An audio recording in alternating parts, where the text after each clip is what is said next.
Hi everyone, welcome to my channel Little Joys Tales. So ఇప్పుడు నేను ఈ వీడియోలో వచ్చేసి 10th క్లాస్ బోర్డ్ ఎగ్జామ్స్ ఉన్నాయి కదండి. ఇప్పుడు మనకి ఫ్యూ డేస్లో ఉన్నాయి. సో లాస్ట్ మినిట్ టిప్స్ మీకు ఎలా హెల్ప్ అవుతుంది, ఎలా మీరు ప్రిపేర్ అవ్వాలి మీ ఎగ్జామ్కి అనేది నేను ఇవాళ చెప్తాను. ఓకే, సో మనకి ఇక్కడ టిప్స్ వచ్చేసి ఏంటంటే, ఫస్ట్ రివిజన్ అండి. మీకు టీచర్స్ ఏదైతే రివిజన్ ఇచ్చారో సో మీరు ఫోకస్ ఎక్కువ ఆ రివిజన్ మీదే చేయండి. ఇంపార్టెంట్ క్వశ్చన్స్ ఇచ్చి ఉంటారు కదా, సో వాటి మీద. ఓకే, సెకండ్ వచ్చేసి ప్రాక్టీస్ అయితే చాలా చాలా ఇంపార్టెంట్ అండి. మీ ప్రీవియస్ ఇయర్వి పేపర్స్ ఉంటాయి కదా, క్వశ్చన్ పేపర్స్, సో అవి మీరు గ్యాదర్ చేసేసి మీ దగ్గర పెట్టుకొని అవి ప్రిపేర్ అవ్వడానికి చూడండి. అండ్ టైం మేనేజ్మెంట్ కూడా చాలా ఇంపార్టెంట్ అండి ప్రాక్టీస్ చేసేటప్పుడు. సో చూసుకోండి మీరు ఒక్క క్వశ్చన్ని ఎంత సేపట్లో నేర్చుకోగలుగుతున్నారు, ఎంతసేపు మీకు రాయడానికి లాంగ్ క్వశ్చన్కి పడుతుంది అనేది చూసుకోండి. ఓకే, సో అండ్ థర్డ్ వచ్చేసి ఫోకస్ ఆన్ వీక్ సబ్జెక్ట్స్ అండి. మీరు ఏ సబ్జెక్ట్లో అయితే వీక్ ఉన్నారో సో మీరు కొంచెం ఆ సబ్జెక్ట్ మీద కాన్సన్ట్రేట్ చేసి అది నేర్చుకోవడానికి ట్రై చేయండి. ఓకే, ఫోర్త్ వచ్చేసి మీరు గెట్ ఎనఫ్ స్లీప్ అండి. మేక్ ష్యూర్ మీరు 7 to 8 hours ఆఫ్ స్లీప్ ఉండాలి ఈచ్ నైట్. ఓకే, సో అదేంటంటే మీకు హెల్ప్ చేస్తుంది, మీ బ్రెయిన్ ఫంక్షన్ బెస్ట్ ఉండడానికి మీకు స్లీప్ అనేది చాలా ఇంపార్టెంట్. ఓకే, సో నెక్స్ట్ వచ్చేసి స్టే కామ్ అండ్ ఫోకస్ అండి. మీరు చదివేటప్పుడు మధ్యలో కొంచెం బ్రేక్స్ తీసుకోండి, మీకు మెడిటేషన్ చేయండి, రిలాక్స్ అవ్వండి, కొంచెం ఫ్యామిలీతో టైం స్పెండ్ చేయండి. సో ఏంటంటే మీరు స్ట్రెస్ని మేనేజ్ చేయాలి ఇప్పుడు, ఎందుకంటే మీరు దగ్గరలో వచ్చేసారు, మీకు ఇప్పుడు ఎక్కువ టైం లేదు. సో మీకు చాలా ప్రెషర్ ఉంటుంది ఫ్యామిలీ మెంబర్స్ నుంచి, పేరెంట్స్ నుంచి. సో మీకు ఎలా అయినా ప్రెషర్ అనేది ఉంటుంది, సో మీరు కొంచెం అది మేనేజ్ చేసుకోవాల్సి ఉంటుందండి. ఓకే, సో నెక్స్ట్ వచ్చేసి sixth, review and refine your notes. మీకు ఏదైతే నోట్స్ మీకు అంటే ఇంపార్టెంట్ క్వశ్చన్సే కానీ ప్రీవియస్ పేపర్స్ మీరు రివైజ్ చేస్తూ ఉండాలి. ఓకే, ఇంపార్టెంట్ పాయింట్స్ అన్నీ కవర్ అయ్యాయా లేదా అనేది లాస్ట్ మినిట్లో ఖచ్చితంగా రివైజ్ చేయడం చాలా చాలా ఇంపార్టెంట్ ఫ్రెండ్స్. ఓకే, సో ఇది మనకి నెక్స్ట్ వచ్చేసి మీకు ఎగ్జామ్ డే రోజు టిప్స్ ఏమేమి ఫాలో అవ్వాలి అనేది చెప్తాను. Okay, first reach the exam centre early. ఎప్పుడైనా సరే అట్లీస్ట్ 1 hour ముందు ఉండేలా చూసుకోండి first day. And exam centre కూడా మీరు ఒక 3 days బిఫోరే వెళ్ళి చూసుకోండి.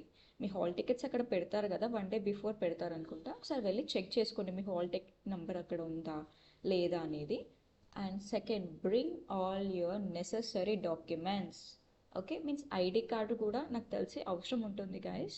సో మీరు ఐడి కార్డ్ కూడా క్యారీ చేయండి. అండ్ రిక్వైర్డ్ డాక్యుమెంట్స్ ఇంకేమైనా ఉంటే కూడా క్యారీ చేయడానికి చూడండి. ఓకే, నెక్స్ట్ థర్డ్ వచ్చేసి రీడ్ ద ఇన్స్ట్రక్షన్స్ కేర్ఫుల్లీ. మీరు టైం పట్టినా సరే బట్ మీరు ఇన్స్ట్రక్షన్స్ అన్ని క్వశ్చన్ పేపర్లో కేర్ఫుల్గా చదవండి. ఎగ్జామ్ రాసే ముందు టైం మేనేజ్మెంట్ చేసుకోండి. సో ఫ్యూ మినిట్స్ అయితే ఖచ్చితంగా మీరు క్వశ్చన్ పేపర్ కేర్ఫుల్గా చూడండి.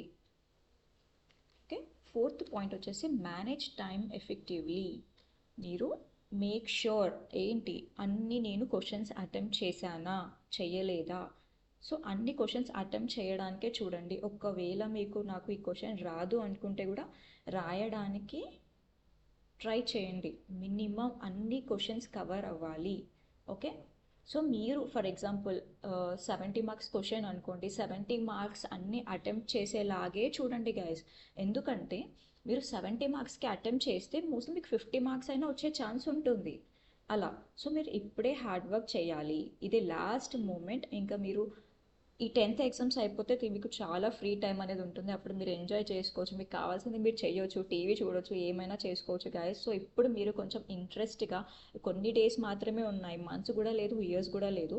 సో ప్లీజ్ మీరు కాన్సన్ట్రేట్ చేసి మీరు ఎలానైనా 10th అనేది చాలా ఇంపార్టెంట్ అండి. ఎవ్రీ వన్ లైఫ్లో 10th అనేది చాలా క్రూషియస్ అంటే ఇంపార్టెంట్ రోల్ ప్లే చేస్తుంది 10th క్లాస్ అనేది. సో మీరు కొంచెం ఫోకస్డ్గా ఉండండి. ఓకే, మీ పేరెంట్స్ మీ మంచి కోరికే చెప్తారు కదండి. So first listen to your parents.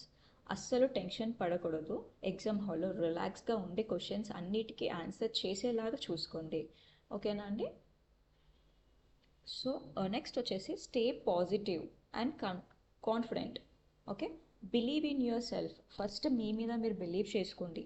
So మీరు ఎగ్జామ్కి అయితే బాగానే ప్రిపేర్ అయ్యారు. సో మీరు టెన్షన్ ఎందుకు, ప్రిపేర్ అయ్యారు కాబట్టి.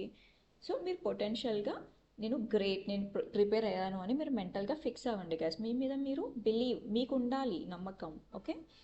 అండ్ నెక్స్ట్ వచ్చేసి స్టే పాజిటివ్. ఆల్వేస్ మీరు పాజిటివ్ ఉండండి. టెన్షన్, పేపర్ చూసి ఫస్ట్ టెన్షన్ పడకండి. క్వశ్చన్ అర్థం కాకపోతే రెండిటికి 3 సార్లు రివైజ్ చేసుకోండి, చూడండి ఏంటి ఇది అని చూసి ఆన్సర్ ఇవ్వడానికి ట్రై చేయండి. రాకపోయినా మీరు ఏమనుకుంటున్నారు ఏంటి అనేది మీ థింకింగ్ అనేది అక్కడ యూస్ చేయండి గైస్. ఓకే. నెక్స్ట్ వచ్చేసి ఆల్వేస్ మీకు యూస్ఫుల్ అయ్యే టిప్స్ అన్ని నేను వీడియోస్ చేసి పెడతాను guys. Please keep supporting me.